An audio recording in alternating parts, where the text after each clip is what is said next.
آئین کی حکمرانی کے لیے, عوام کے منتخب نمائندوں کی حکمرانی کے لیے, سویلین جمہوریت کے لیے, جن لوگوں نے ایکچوئل قربانیاں دی ہوئی ہیں, جیلیں واقعی بھگتی ہوئی ہیں, کوڑے واقعی کھائے ہوئے ہیں, قید تنہائی کاٹی ہوئی ہے, قلعے میں مطلب ہے وقت گزارا ہوا ہے, جہاز کے ساتھ ایک آدمی پرائم منسٹر ہے یار, اس کو ایک مجرم نہیں ہے کہ آپ اسے تھرڈ ریٹ ایک ڈگری کی طرح بختر بند گاڑی میں بٹھائیں دہشت گرد کی طرح اور اس کے ہتھکڑی لگائیں جہاز میں انسلٹ کرنے کے لیے. یہ ساری قیمتیں ان لوگوں نے ادا کی ہیں, عمران خان نے ادا نہیں کی. یہ گزارش کر رہا ہوں. اچھا, لیکن وہ کوششیں, وہ تمام جرت, وہ تمام ہمت رائے گاں ہے, اس کا حاصل نتیجہ کچھ نہیں ہے. اس وقت بھی جو نون لیگ پر جو سب سے زیادہ کرٹیسائز ہو رہا ہے وہ یہی ہے, خود مریم نواز صاحبہ ریکارڈ پر ہیں کہ ہمیں عمران خان کا کوڑا کرکٹ سر پہ نہیں لینا چاہیے, یہ جن لوگوں نے کیا ہے ان کو بھگت, یعنی یہی ہر کوئی انصاف پسند آدمی کہے گا کہ یہ جو ہوا ہے ثاقب نثار کو کسی نے ہاتھ نہیں لگایا وغیرہ وغیرہ وغیرہ وغیرہ, کوئی مطلب ان کو سزا دیے بغیر آپ کیسے آگے کا سفر شروع کر سکتے ہیں؟ یہی جھگڑا ہے نا. تو واپس میں آتا ہوں کیا کہ رول کس کا کتنا ہوگا. اب ٹریجڈی کیا ہے؟ ٹریجڈی یہ ہے کہ اس وقت پاکستان میں آج کی تاریخ میں یہ تمام سیاسی جماعتیں, یہ پی ڈی ایم کی تمام جماعتیں جو باتیں پہلے کیا کرتی تھیں وہ پی ٹی آئی کر رہی ہے نا. یعنی یہ تو آپ بھی جانتے ہیں کہ یعنی پی ٹی آئی جو کمپین کر رہی ہے اور جو اب حقیقی آزادی کا یہ نعرہ لگا کے کھڑے ہوئے ہیں پی ٹی آئی, یہ بہت کیچی حقیقی آزادی, کیونکہ واقعی قوم کو اس طرح حقیقی آزادی تو نہیں ملی, تو یہ بڑا کیچی ہے. لیکن ٹریجڈی دیکھیں یہاں کیا ہے کہ آج کی تاریخ میں پاکستان میں اس وقت کا جو ماحول ہے, یہ ماحول پہلے بھی آئے تھے, کوئی فائدہ نہیں اٹھایا گیا. آج پھر وہی ماحول ہے کہ پی ڈی ایم کی تمام سیاسی جماعتیں اور پی ٹی آئی اگر اس ایک نقطے پر اکٹھی ہو جائیں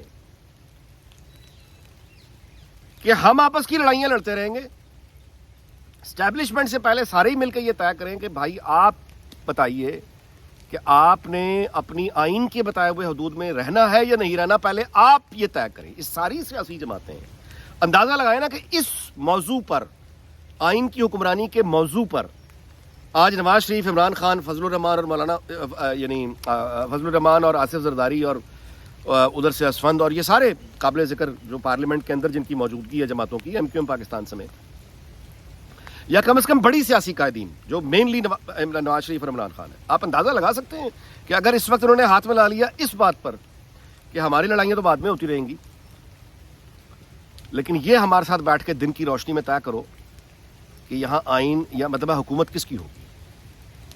جو جواب دہ ہے, جس کو لوگوں نے منتخب کر کے اس کام کے لیے بھیجا ہے, اس کی حکومت ہوگی, یا آپ لوگوں کی حکومت ہوگی, جو کہ آخری نتیجے میں تو آپ گورنمنٹ سرونٹ ہیں. تو کوئی میثاق جمہوریت کسی کام کا نہیں ہے, میثاق معیشت جس کی بات کی جا رہی ہے کسی کام کا نہیں ہوگا اگر یہ اسکیم جس کے اندر, جس کی جڑ میں فساد ہے, خرابی ہے, یہ اسکیم کی شکل بدلنی پڑے گی. اس کو رولز آف دا گیم اب چینج کرنے پڑیں گے. ری ایڈجسٹمنٹ, پاکستان کی سوسائٹی ری ایڈجسٹمنٹ مانگ رہی ہے, یعنی پاور کے نئے, جسے کہنا چاہیے ایک میکنزم مانگ رہی ہے. اچھا, بد نصیبی اس میں یہ ہے, سیاسی پولیٹیکل ٹریجڈی اس میں یہ ہے کہ نواز شریف تو یہ کرنے پہ تیار ہو جائے گا, عمران خان پر اعتبار کون کر سکتا ہے؟ آصف زرداری عمران خان پہ اعتبار کرے گا؟ نواز شریف اصولی طور پر تو بالکل, مولانا فضل الرحمان بھی یہ بات کہیں گے, لیکن مصیبت یہ ہے کہ عمران خان قابل اعتبار نہیں ہے.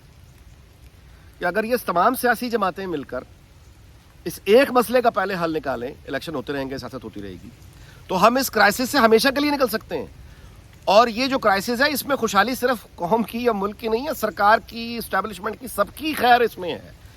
کیونکہ ترقی اور خوشحالی جب پیسہ آئے گا تو ان کے پاس ہی پیسہ زیادہ جائے گا, ان کی بھی عزت زیادہ ہوگی. وہ بھائی میرے پاکستان کا پاسپورٹ اگر لے کر باہر دنیا میں ہماری کوئی عزت نہیں ہے تو اس کا مطلب یہ نہیں کہ ان کی عزت ہے, ان کی بھی کوئی عزت نہیں ہے. یعنی پاکستان کا بڑے سے بڑا سرکاری افسر پاکستان سے جب باہر آتا ہے تو فارغ ہوتا ہے. تو یہ اجتماعی بے عزتی سب کی ہے, اجتماعی عزت ہی سب کی ہوگی جب ہوگی.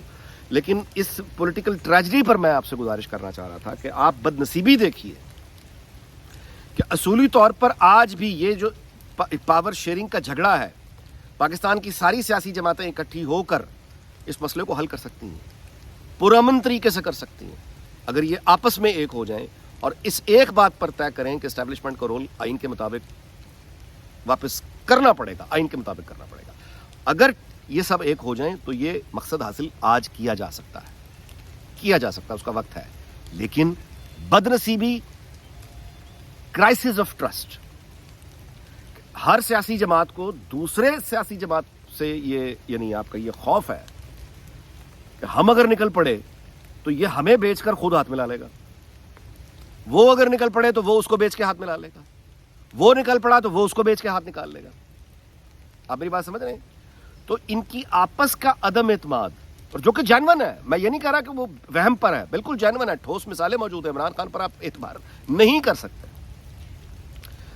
لیکن اس فرضی دنیا میں خوبصورت ماحول ہے، بارش ہو رہی ہے، تو سوچنے میں کیا حرج ہے کہ سوچئے کہ نواز شریف کی استقامت اور اس کا مسل اور اس کا بیک گراؤنڈ، ادھر آصف علی زرداری پیپلز پارٹی، ان کی جمہوریت کے لیے قربانیاں، ادھر مولانا فضل الرحمان جن کے والد نے آئین پاکستان پہ دستخط کیے ہوئے ہیں، اور مولانا اپنے باپ کی ایک ایک بات کے ساتھ آج تک کھڑا ہوا ہے، اور مسل پاور مولانا کی.